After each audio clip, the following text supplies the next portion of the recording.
What's good, YouTube? So we got the list. If you couldn't tell from the intro, or if you haven't looked at it yourself, Ukamon finally got addressed. So we'll see how things are going to shape up with some of the hits that we got that we're getting ready to discuss, as well as some things that they ignored that probably could have been addressed. Alright, so to kick things off, like I said, Ukamon, the promo one, finally caught the banned bat. It was intended for this to be a card that can be combined with Promo Louis and use a variety of decks. But the importance of this one card turned out to be much bigger than predicted, as it increases the speed of control decks that don't require level 3 and provides many options by securing memory. As a result, there's a difference in power between decks that can use this card and those that can't, resulting in a loss of diversity in the decks that can be used. Basically, it's saying, hey, this is so hyper generic and it accelerates the game so much that it needed to be addressed because it was an issue. We can see how promo Uko's loss now affects different decks like Numamon, who got additional hits, as well as things that were playing it like the Red Hybrid, the Ancient Garuru. I myself was playing it and Louis in my Big Belf deck. I think the fact the other one does have a cost, even if it does find you a card and hatch an egg, is the most deciding factor, and then we can see how BT16 Ukamon works within a vacuum now, with there only being one of this guy. Going into that, because I did kind of allude to it, but Louis promo got hit as well by repeatedly combining effects that aren't once per turn, such as BT6 Madashida. With this card's on-play effect, the game speed accelerates dramatically, making it difficult for many decks to compete. Because various decks use countermeasures against this combination, decks are strongly affected by the countermeasures are no longer able to perform as effectively as they should, resulting in loss of diversity in the decks being used.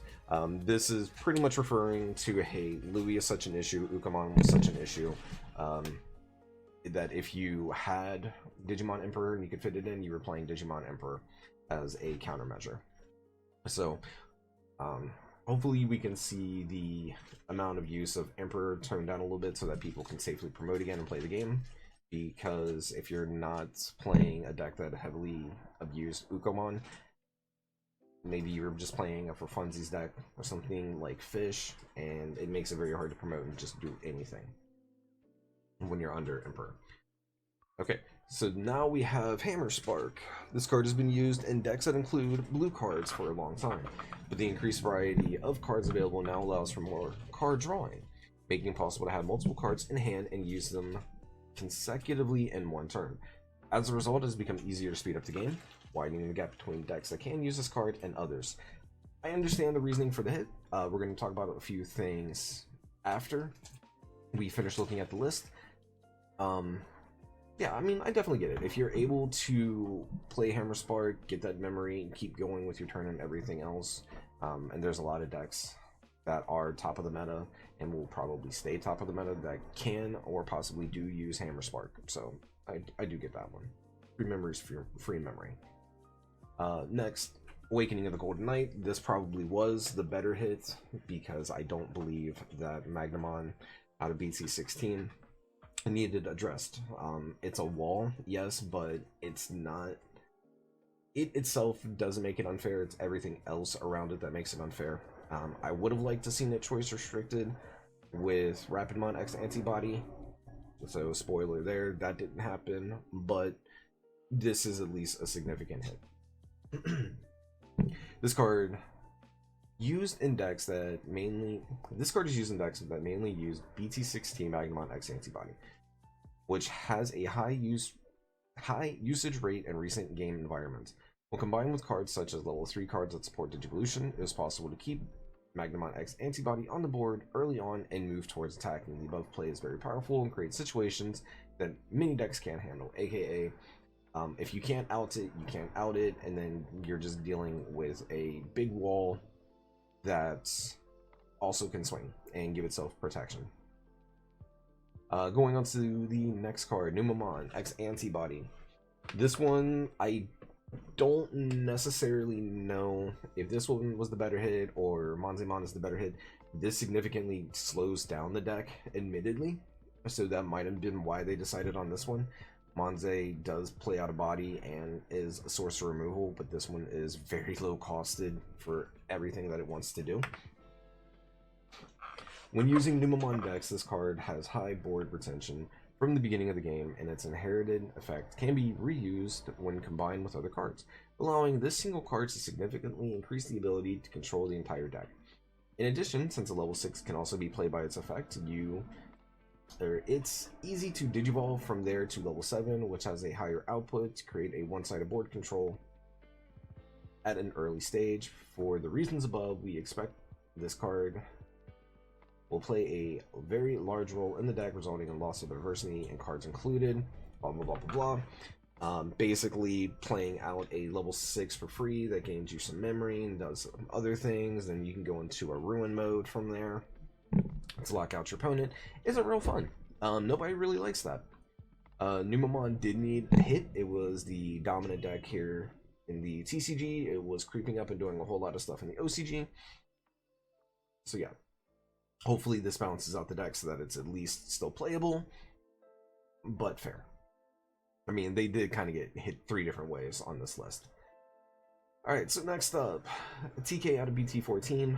Having multiple of this card in play makes it easy to continuously and significantly increase memory, guaranteeing stability in yellow vaccine decks and others that use this card.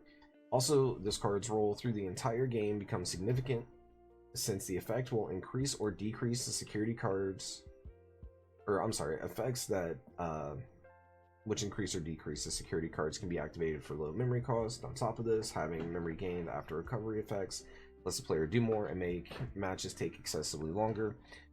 Basically, yellow was doing way too much for free.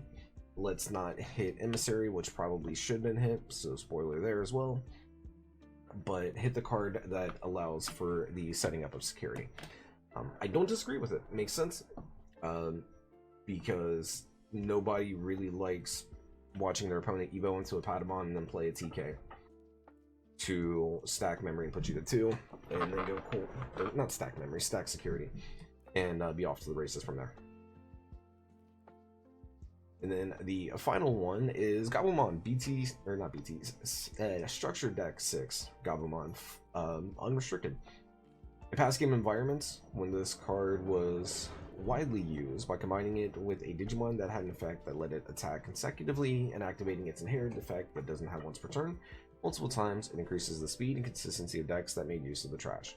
However, as the card pool has increased in recent game environments, there are now more ways to surpass the attacks. Because of this, we have determined that it has become more difficult to consistently activate this card's effect multiple times compared to before.